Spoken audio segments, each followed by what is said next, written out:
Nissemmilkom għal darbohra nilqakom għal programm News.Mt. Se nibdew billi nitkellmu dwar suġġetti li mhux ta' spiss nisimgħuh fl-aħbarijiet. Se nitkellmu dwar il-kultivazzjoni tan-naħal b'mod partikolari f'Għawdex.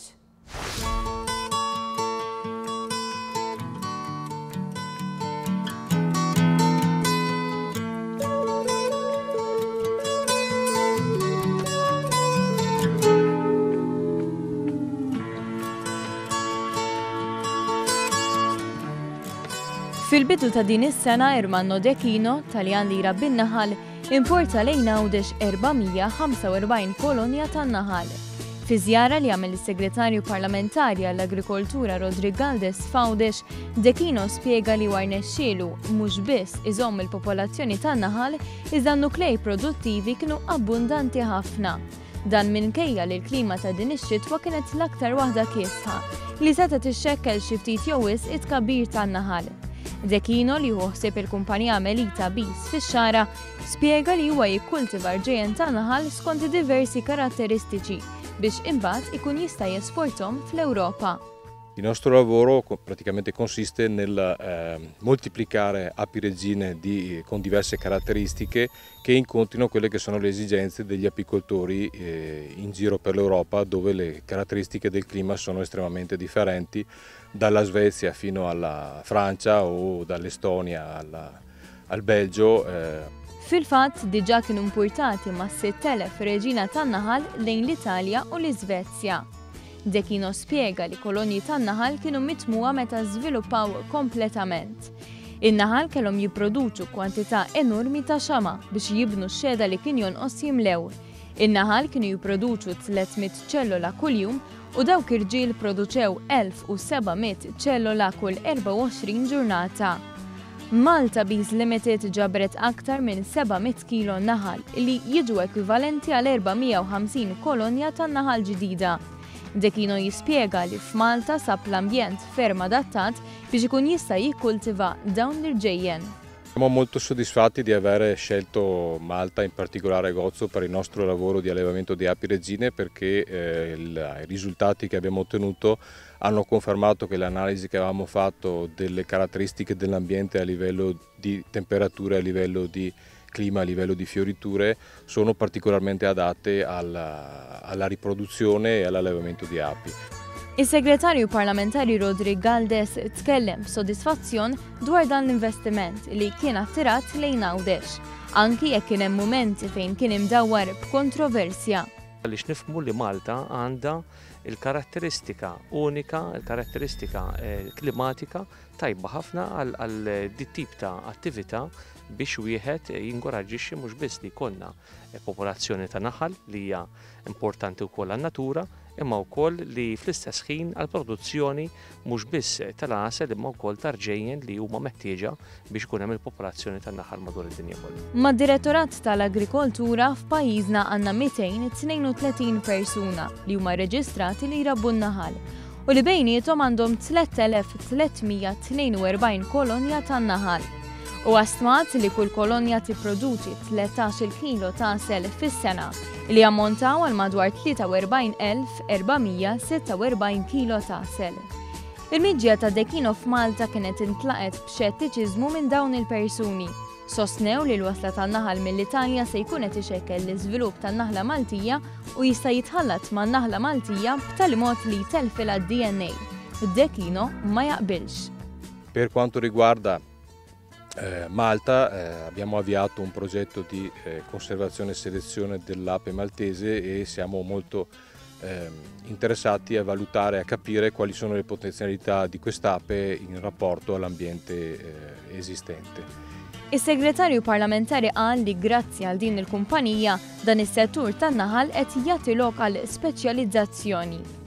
Infatti l-investiment li sar minn din il-kumpanija Taljana flimkien ma' raħħala wkoll Awċin u Maltin ser jagħti lok għal speċjalizzazzjoni ta' wkoll rġejjen ta' naħal għal skop ta' esportazzjoni lejn pajjiżi kemm fl-Ewropa u anke barra mill-Ewropa.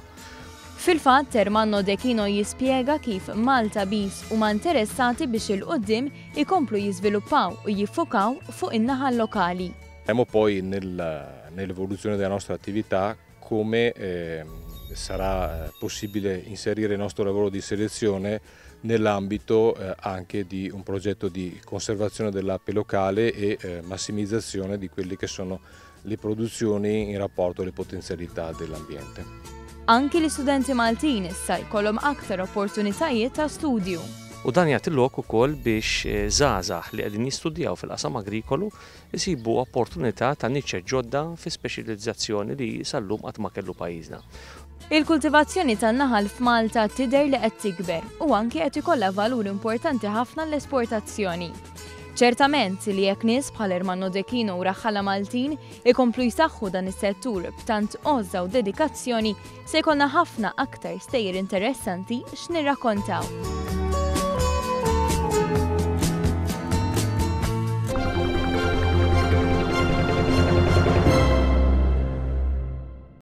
Min suġġett li ftit jissemma liħor li smajna ħafna dwaru f'dawn il-jiem. Se nitkellmu dwar l-aħħar żviluppi fejn jidħol il-konkos inferjuri illi ntuża fil-binja tal-isptar Mater Dei.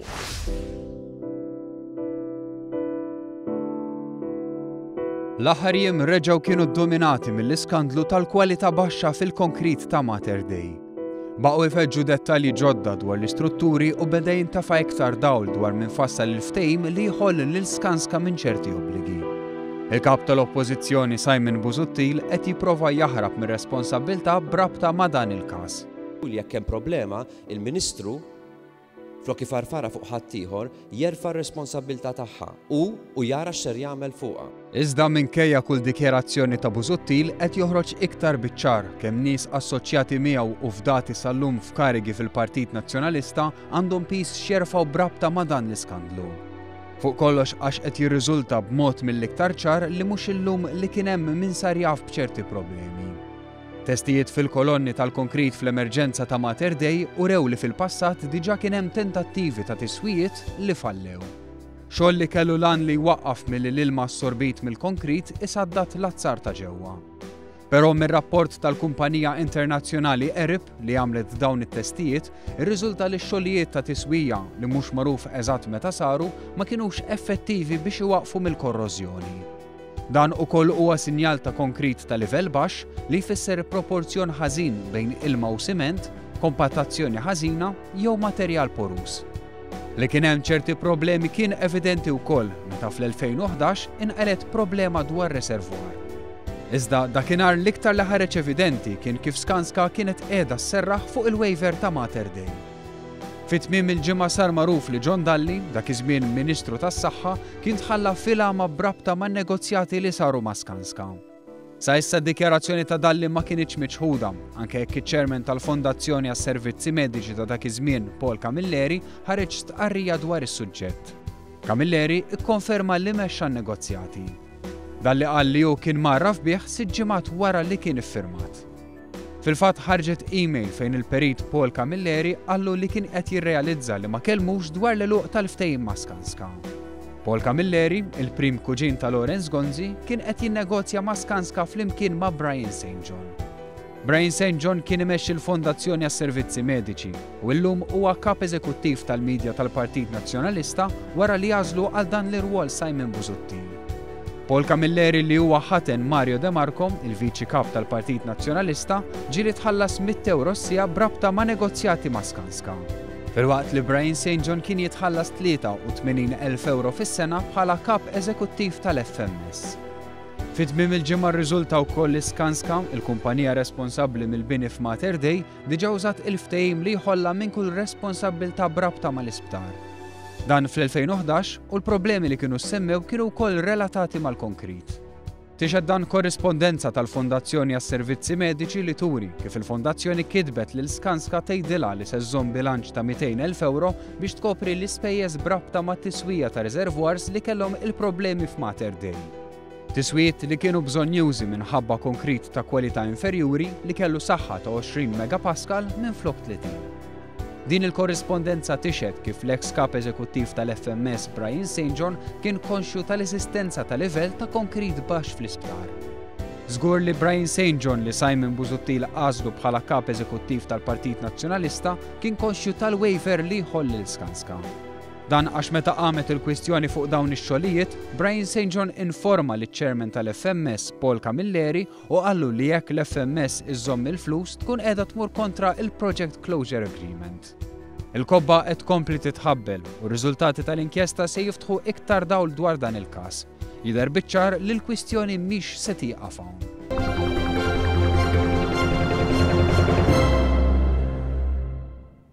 Fil-ħajja maġla tal-lum faċli wieħed jitlef programm, iżda l-programmi kollha News.Mt li xandarna sa issa tistgħu issibuhom fuq iċ-channel tagħna fuq YouTube.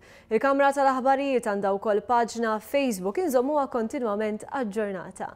Grazzi tal-li kontu magħna l-kumplament tas-serata tajba.